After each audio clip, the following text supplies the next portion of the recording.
Hi Level 3 and welcome back to another unit of organic chemistry. So in saying that, at the start of the unit I'd like you to review all the Level 2 notes and make sure that you know the concepts and the different groups that we covered in Level 2, so that Level 3 can just build on that. Otherwise you'll be a bit lost throughout the unit.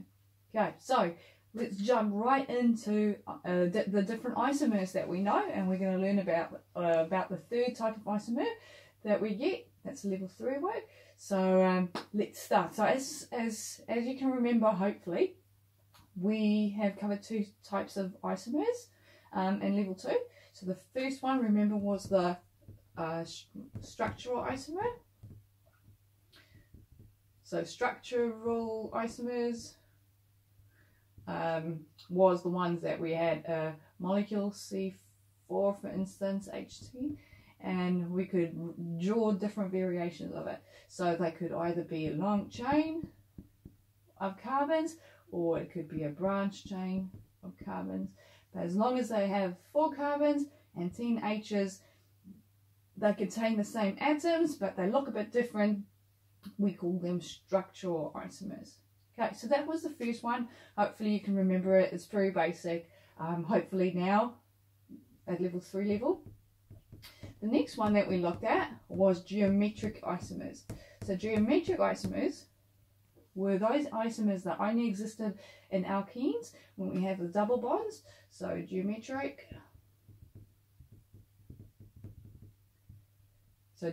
was the ones that we had the double bonded C's, and because the double bond is quite strong and it doesn't let the rotation happen between the carbons, we could have different variations. So we could have the groups on both of these sides on the same side, and we called them cis.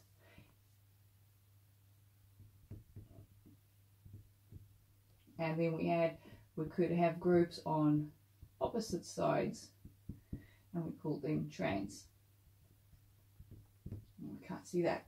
Okay, so we had these two different isomers. So we've got structural isomers and we have geometric isomers because of the double bonds. So hopefully you can remember those, and they kind of seem quite simple now because you're level 3. So the third isomer that we're going to look at today is an isomer that's a bit tricky. It's like a little evil twin. It's a molecule that kind of looks the same. It's made up of the same things, but they look a bit different. There's something off with it. And I have some molecules here, my lolly molecules. So I've got a molecule here, and some molecules are made to look like this. And you can see the middle part is a carbon. And we've got 4 different lollies, and that means there's 4 different groups around the middle carbon. And we have one that's like straight up flat, another one that's flat, and then we have one that's kind of pointing towards you and one that's pointing away. And then we have a twin, the isomer of this. The isomer looks like this. Okay, so we can say they kind of look the same. This one also has a carbon in the middle. It's got 4 different groups. It's got the banana lolly pointing out towards you. We have these two that's the same. We have these little round ones that's pointing away. So they all look kind of the same, but when we look at them and we kind of want to put them on top of each other, they don't really look the same, because we've got these two that's opposite. This one and that one, it's kind of like in the opposite way. So they are mirror images of each other instead of being the same molecule. They look they're made up of the same thing, but they look a bit different. So the one is like the evil twin of the other one. Okay, and that is what we call optical isomers.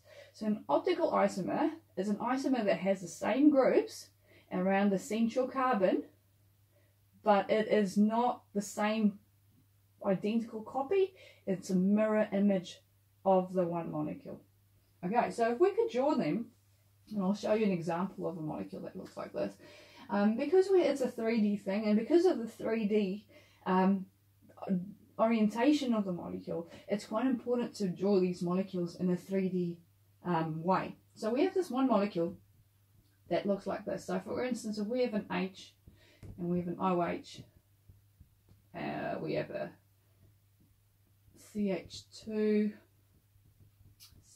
well, other way around, CH3, and we have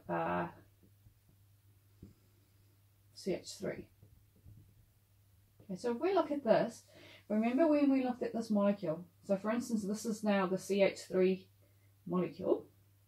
Let's try and move it around. Okay, cool. So if we look at this, we have the carbon that's in the middle, and we have an H and an OH that's kind of like in the same direction. It's almost a 90-degree angle. It's a bit droopy, but it's almost a 90-degree angle, and it's in the same plane.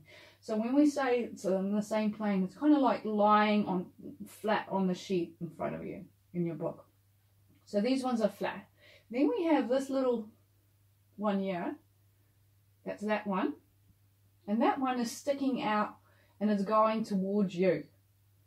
Okay, so if that one is sticking out and is going out towards you, we draw that in as a little triangle and we colour it in. So that triangle indicates it's one that's sticking out of the page. And then we have one that's pointing away from you into the page. And that one can be drawn as little dashed lines, like a Wi-Fi signal. Okay, so this is the molecule. We know that the H and the OH are flat. We have this big group that's pointing out, and we have a CH3 that's pointing in. Okay, so now we want to draw its evil twin. So where are we going to put that? We can draw that in. Just move that one around. Okay, so that we're gonna, if it's an evil twin, remember it's a mirror image, so we put a little dashed line between them, and now you can see that this one hopefully will just be reflected on this side. So again, we've got the carbon, that is the middle. We'll put the carbon in the middle, the chiral carbon, and then we have the H at the top, and then H, luckily a mirror image for our H is going to be the same. And then we see the bonds are bonded to the actual atom that's bonded to it. So if we put an H there, that bond means that this carbon is bonded to the H and not the O. Okay, so we need to make sure that whatever atom is bonded or is next to the dashed line is the actual atom that's bonded to the carbon. Okay, so we know that that carbon's in the middle, we have a dashed line, and we have an O, and then next to the O, we have an H. So if we had placed the mirror there, that would be the reflection that we'd see in the mirror. Right, the next one that we have is this Wi-Fi one. It's pointing in, and then we have an H3 that's closest to the mirror, and then we have a C that's bonded to that C.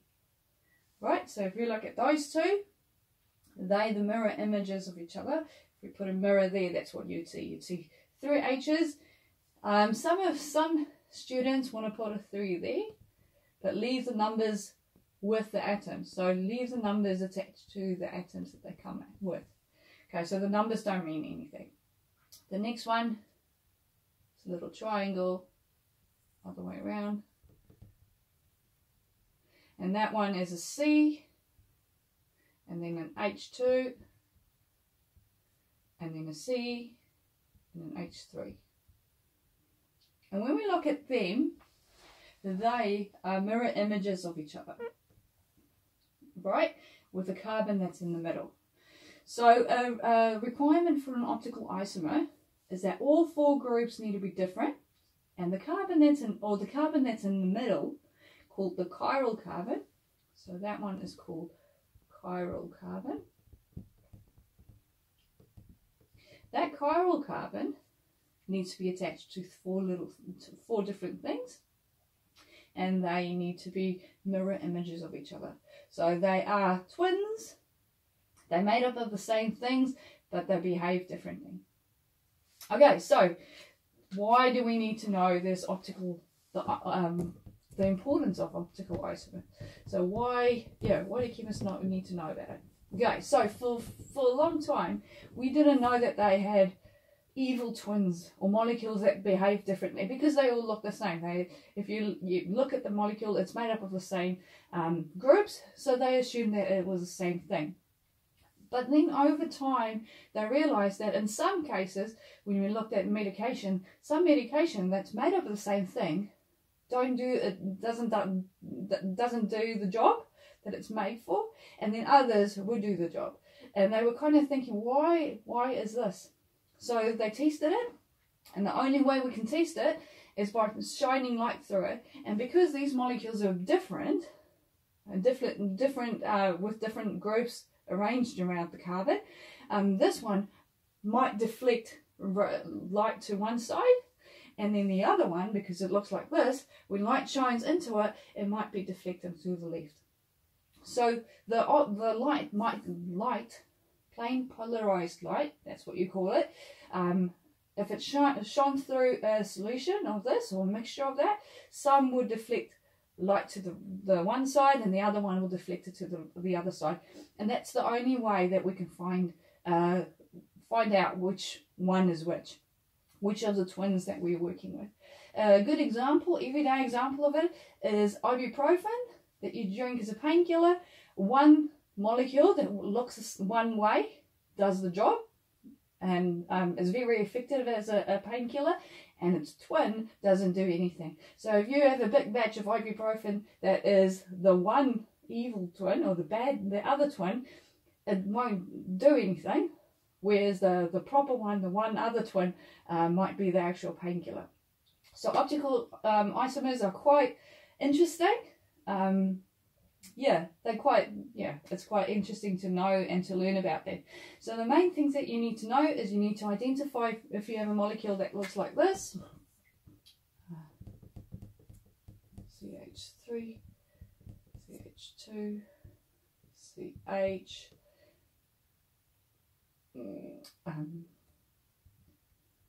OH, and a CH3.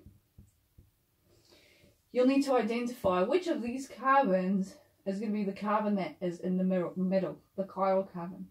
So the first thing is you need to identify the middle carbon, the chiral carbon, and the way we do it, remember with optical isomers, all four groups around that middle carbon needs to be different. So you'll go through this list of atoms and then just identify. So this carbon has 3 H's, and remember it needs to be 4 different ones, so it can't be that one. This one has 2 H's and a CH3 and a long line. So this one has 2 H's, so it can't be that one because it's got 2 of the same things. So we'll scrap that one. This one has an H, so it could be an H attached to that one. It has this long one on this side, and it has an OH on that side, and another CH3 on that side. So it must be that one. There's 4 groups attached to this carbon. And if we look at this one also has 3 H's and then this long strand connected to it. And because it's got 3 of the same ones, it can't be that one either. So it must be this chiral carbon. And then if you have the chiral carbon, you've identified that, you are just going to draw it. And it doesn't really matter which one sticks into the page and which one sticks out of the page. It doesn't really matter. So you could put, I usually put the H's because they're smaller on top, and then we'll just go with the next one. So we've got this H, and we need an OH. We need one that's sticking out, so we can go as CH3, and we might have one that's going in, and it could be that one. So it'd be a CH2, CH3, no, CH3. And if we have this one, then we can draw the mirror line and then invert that to form the twin as an optical isomer. So if you have this, this is pretty much a sure achieved, an easy achieved in the assessment.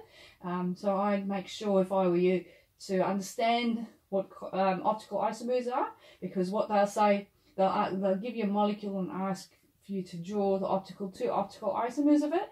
And then the follow-up question, guaranteed, is how do you distinguish, first of all, what are the requirements for an optical isomer? So you'll need to say it needs a chiral carbon, and it needs 4 different groups attached to the chiral carbon. And the next follow-up question would be, how do you distinguish between them? And you could say the only way to distinguish between them is to send plain polarized light through them, and one will rotate to the light to the one side, and the other one will rotate it to the other. And that is optical isomers summed up. So I'm hoping that you kind of understand my video.